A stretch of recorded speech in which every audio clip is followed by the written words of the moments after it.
So I want to first start off with a Slido question. And my question to you is, what is your end goal? Okay. A lot of people, well, a lot of students, not just HSC students, uni students, people all around the world, they don't really know what their final goal is, what they're looking for. And that is like, that's gonna, like, what's it called? It's going to really make you lose track of the final goal, because you don't have a final goal, so you can't even keep track of that. You're going to lose motivation, and you're going to, like, just not do as well as you're wanting to, because you don't actually know what you want while you're studying for it. Okay, so we got a couple of responses already. We'll give you a couple more minutes. Okay. Yeah, so while you still got a couple of weeks left in your holidays, take a think. What do I want to do? What's like the big end goal? What do I want to do once I graduate? Maybe not even once I graduate high school, but once I graduate uni and become like a proper working person. Like, what's my dream job? And then take it down from there. How do I get that dream job? Do I need to take a degree? What degree would I need to take? Or do I need to go to TAFE? Or should I get an internship? Or should I get a traineeship? Or a cadetship? Or all the other kinds of ships that exist? Which kind of ship should we get? Sorry. Yeah, and then from there, how do we get to that stage? What do we need to do to, like, how do we apply for that? Do I need to actually get an ATAR for that?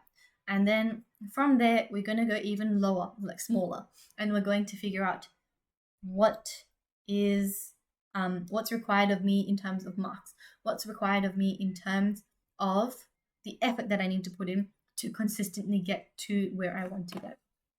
Okay, now let's take a look. To improve the health of others. Surgeon, 90 plus ATAR, and have lots of fun. Doctor of Medicine at UNSW, getting to use in medicine. Physio, my end goal is an ATAR of 99.5 to be able to get into my dream course of law at USIP. But the ATAR is so high, so I'm very scared and worried I won't be able to achieve it. Getting into dream uni course. Achieving, oh no, it's disappeared. Achieving good marks in year 11 and achieving a 95 plus ATAR. Okay, we've got a couple more people. Why do some people want to? Yeah, I know. I'm also wondering that. Why do some people want to become doctors and do med? Yeah, we shall only find out. UNSW Bachelor of Commerce to achieve my goals in life. Okay, cool. So we all have goals to start off with. Some of them are big goals. Some of them are attainable goals. Some of them are to have lots of fun along the way, which is really good. Okay. And a lot of us have very specific goals, which I just said, but we know the ATAR that we need. We know which uni we want to go to. We know what is required of us, or at least we have an idea of what is required of us. Some of us, like this person here, it might feel like perfection is all that's required of us. But it's so important, number one, to not lose sight of what your final goal is, but also not to dwell too much upon what your final goal is. Yes, it is your goal. Yes, you want to achieve it, but you need to, as this person said, have lots of fun along the way. Otherwise, you never know if you won't even make it to that goal. And you don't want to be just struggling and having a really bad time, which, number one, is going to make you get even further from your goal. I've got some more. Be really rich as well. Okay, I'm guessing that is for this question. Okay. Let's move on. Okay, so now that we have some goals, let's put them into action. So first thing, we need to find our optimal study time. Okay, everyone's got a different optimal study time. Some of us, it might be 5 a.m. Some of us, it might be 10 p.m. Some of us, we don't really know when that is. Because I know a lot of friends who can really relate to that meme over here. That's also me, but like change 10 to 8 o'clock, 8 p.m. Okay, so it's your job to find out what hours you have available, how much time you want to spend studying, and how much time you have available studying, and how you can optimize your efficiency in those times. Okay, so it could be creating a study timetable or just something that you can do to keep track of, number one, your study, but number two, like what your set tasks are, which I have a little exercise that we'll go through soon over here. Oops. But yeah, we will first just see what a study timetable might look like. Okay, so could look like this. Could look really set up, like I'm at school from this time, then I'm gonna do homework on this day, or this or this or that, and then 5 p.m. is dinner. Like every single thing to the T is set up. Or it could look like this. So they all look really different. This one's like a micromanaging kind of one. This one is like blocks of study. And then this one is like what you want to study on which dates.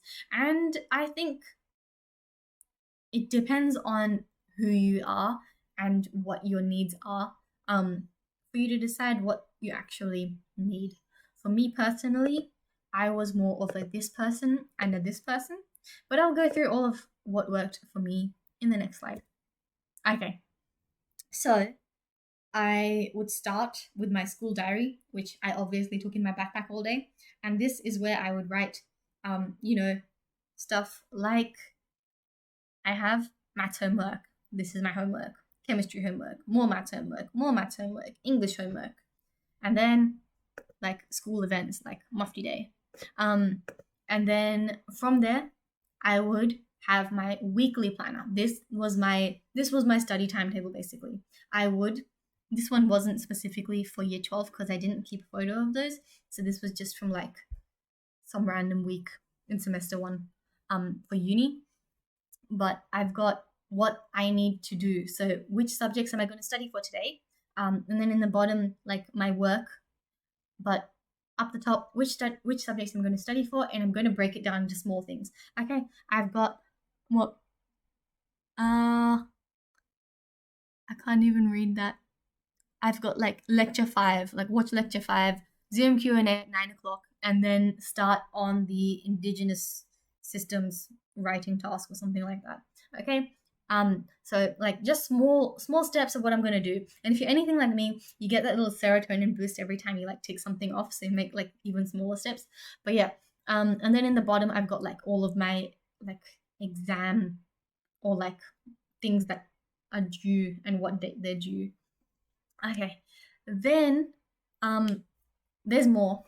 This is also something that I started using when I started university. And if your school's one that sets lots of like small tasks, it's definitely worth trying. So I want to show you one that might look a little something like for you. So if your teacher sets like weekly maths assignments, like just for homework, then you can have that set up. And then your English homework or your English, like what's expected of you. And then experiment write-ups for chemistry and physics. I'm just going to put random dates. 31st of January, 4th of Feb, 10th of Feb,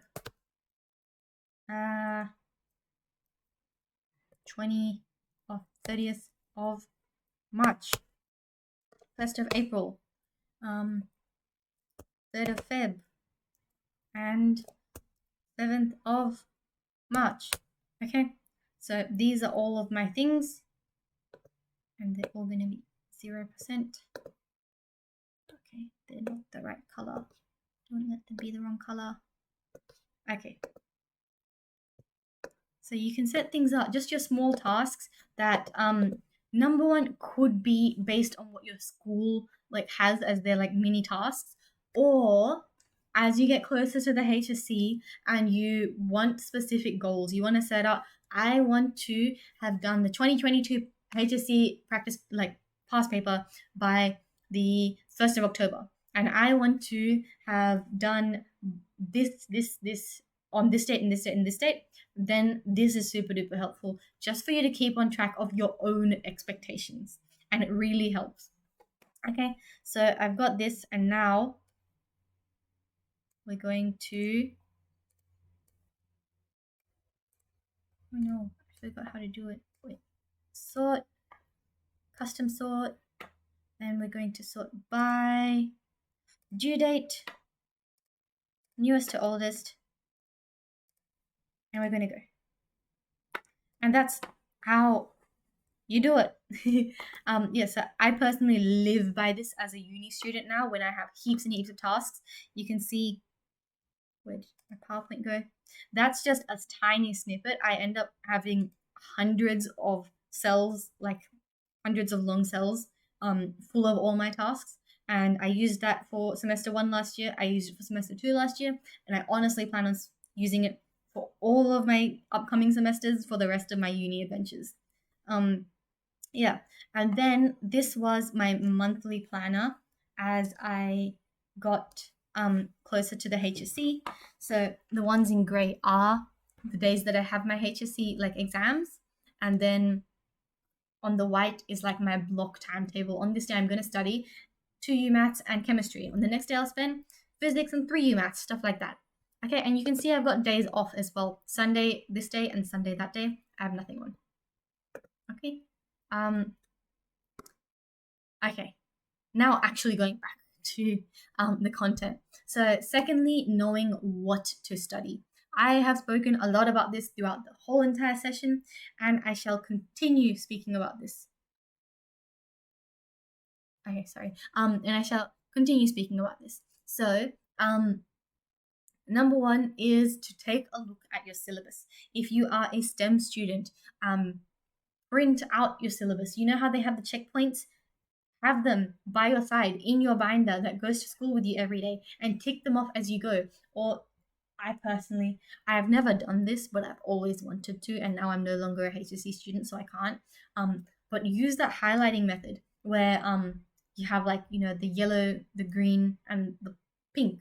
Where pink is like, oh my gosh, if I was asked a question about this, then I would simply pass away.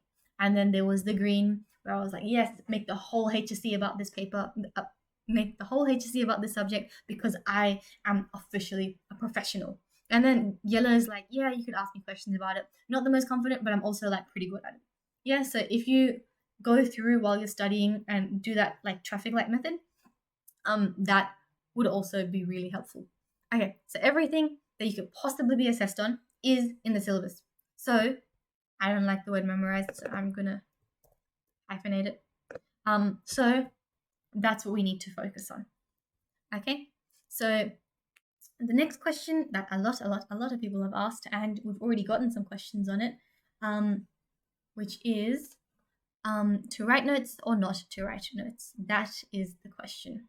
And it's all up to personal preference, and also probably the subject that you like, the subjects that you're studying. So lots of people, me too, to an extent, find it a waste of time, and others find it like the most necessary process out of everything. And it really is their time to like take a step back, review the content, and go through everything. Whatever works for you, do it. The HSC, especially if you guys are in year 11, even if you're halfway into year 12, it's all about discovering what works best for you, okay? Because at the end of the day, the HSC is not the be-all, end-all. You will continue to live after that. You will build as a person. And the HSC is about, once again, building you further, finding out what works for you, what doesn't work for you, and what works best for you and what doesn't work for you. So also noting that just because your best friend makes notes, pretty notes, and your notes are like just your disgusting class notes, and that works well for you, you don't need to follow what I'm doing to get the marks that I got. Do what works for you, because everyone is different. Everyone's brains work a slightly different way. So yeah. Okay. Also, yeah, this is also really true. So if you go onto the ATAR notes website, you can receive, I think I started the lecture with this, you can receive like free notes from people that have uploaded there. Or if you make amazing notes, you can upload yours there and hopefully help someone out. Okay, so the public enemy, procrastination. Okay, so if you were or are anything like me, procrastination is a massive enemy. So some tips that I have is creating a study timetable, or for me, creating a study like plan. Designating time breaks. This wasn't from me. This was from the previous tutor, the previous person that took this thing. But it will definitely work for most people. And having a set study space. I know some people like don't have a specific study space in their house. I think it was someone from here or advanced maths. I'm getting everything mixed up in this one day. But someone was saying they're a middle child and they don't have their own study space. But yeah, just finding a space, even if it's like in your backyard. For me, a big study space for me, especially during the COVID lockdown, because I wanted to be outside, would be in my rabbit's like hutch. Like no joke, in my rabbit's hutch, with my rabbit. And we'd both just like sit there and do nothing together. Well, study together. Yeah, or the library, where whatever works best. Now this one, I can't stress enough. Reward yourself. Now it's a bit of an odd one because some people, there's like two different kinds of people. There's half of us that over reward ourselves. It'll be like 5 minutes of work and half an hour of nothing, plus chocolate. And then the other half who like just work, and then just forget to enjoy themselves. So you need to find a happy balance of not over rewarding but not under rewarding. Just finding a good balance, so that you can keep that motivation going. And chocolate's a good incentive, but also it's important to stay active and eat healthy, because you have no idea how some people really let go of themselves during the HSC. They'll keep their brain super switched on for like study, and they'll study, especially people that go to selective schools. They like they'll be on top of their game when it comes to studying, but they used to be the best soccer players that I know, and they've like become really inactive, and they lost all their muscles, and they like mentally weren't doing too well, and that was all at the same time. So it's important to make sure you have a good balance. Okay, and last is to, if you're distracted by your phone, keep your phone in a separate room. Like charge your phone in your parents' room while you're working.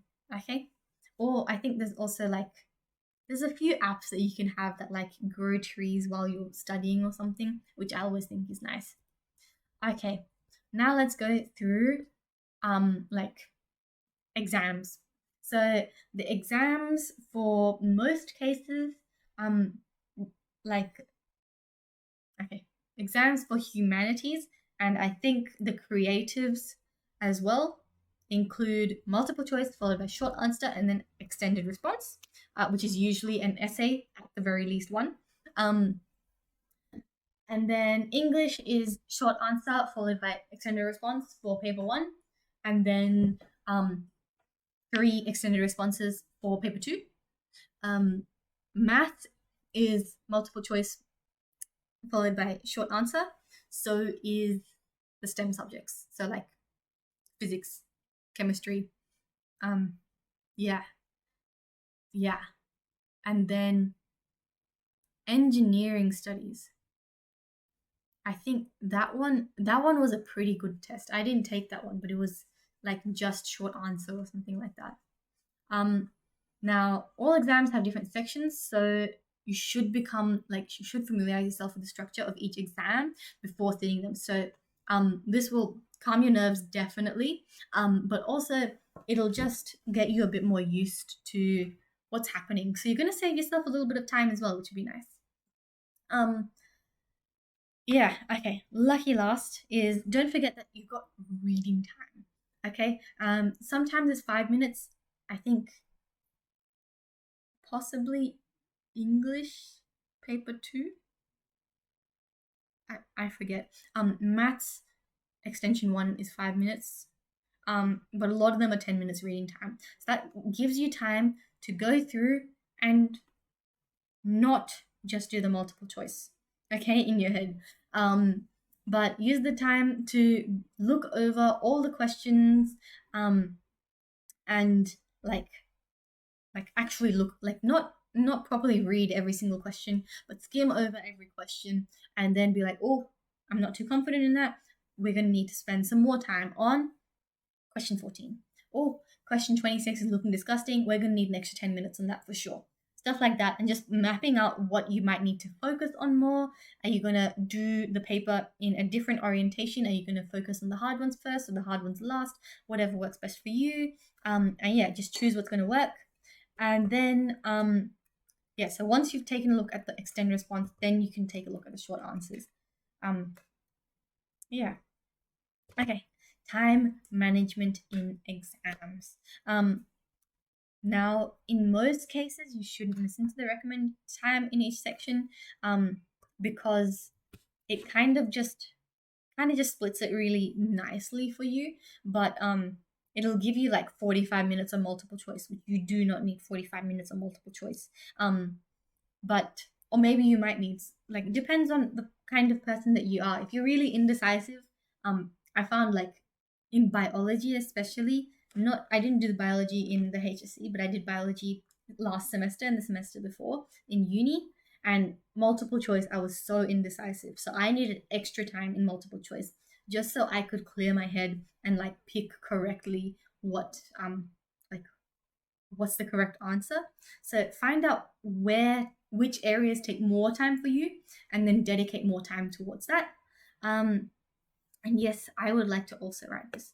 In my experience, I have always left extended response to the last, even if it meant I sped through like previous sections, so I could like use extra time for my extended response. Okay.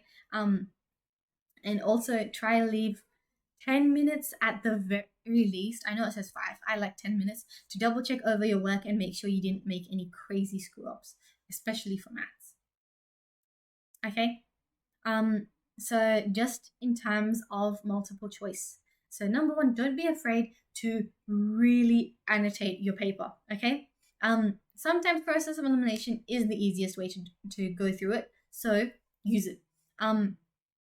If you're unsure of a question, number 1, don't leave a blank. Just circle one that might possibly be the answer, and then give it a circle, like highlight the question number, and then come back to it in that last 10 minutes where you're like flipping through all the pages. Yeah?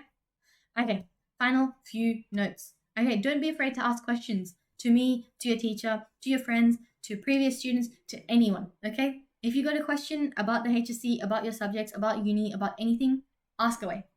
Okay? Get a hold of every single resource that you can. Free. If free is not enough, pay for some. Just make sure you have an endless supply of resources, because you will somehow finish it. Remember